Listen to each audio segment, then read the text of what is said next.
Nasawi ang vice-alkalde ng Dueñas, Iloilo matapos aksidente umanong mabaril ang sarili. Tinutukan niya ni John Sala ng GMA Regional TV.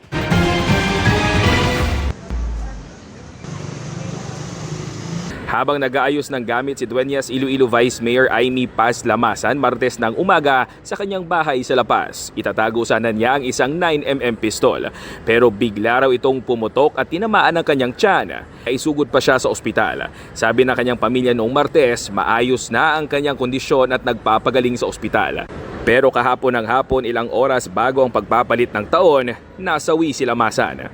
Humihiling ang pamilya ni Lamasan ng privacy. Diyan nagatinawag sa amon na nagahibi sa telepono nga waay na nga si Vice Mayor Aimee kid kasakit man sa pamilya naman subong New Year pa sanay na lang kami ni anay wan lang anay subong do silent lang ang pamilya naman subong. Sa investigasyon ng pulisya, ang live-in partner ng vice-alkalde na siya ring nagbigay ng statement sa pulisya ang nag-iisa nitong kasama ng naganapang insidente.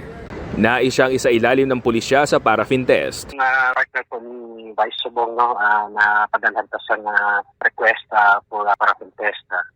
Ano ko na sa mga ground Subong. Hindi raw isinasantabi ng pulisya ang posibilidad na may iba pang anggulo bukod sa accidental firing. As of now, ang accidental firing ang isa sa mga dako nga ginatutukan no sa bahin sang kapulisan. But as we are saying nga sige pa man i-follow up naton. So in case nga may mga ebidensya nga mag-surface otherwise nga ma-consider kita sa iban nga anggulo, sige pa man kay padayon pa ning pag-imbestigar naton. Hinihintay pa ng La Paz PNP ang resulta ng ballistic examination sa 9mm pistol.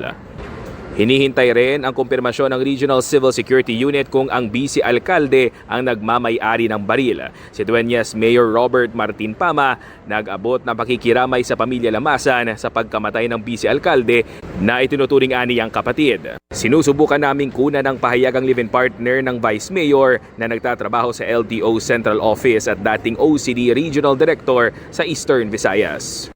Mula sa GMA Regional TV at GMA Integrated News, John Sala.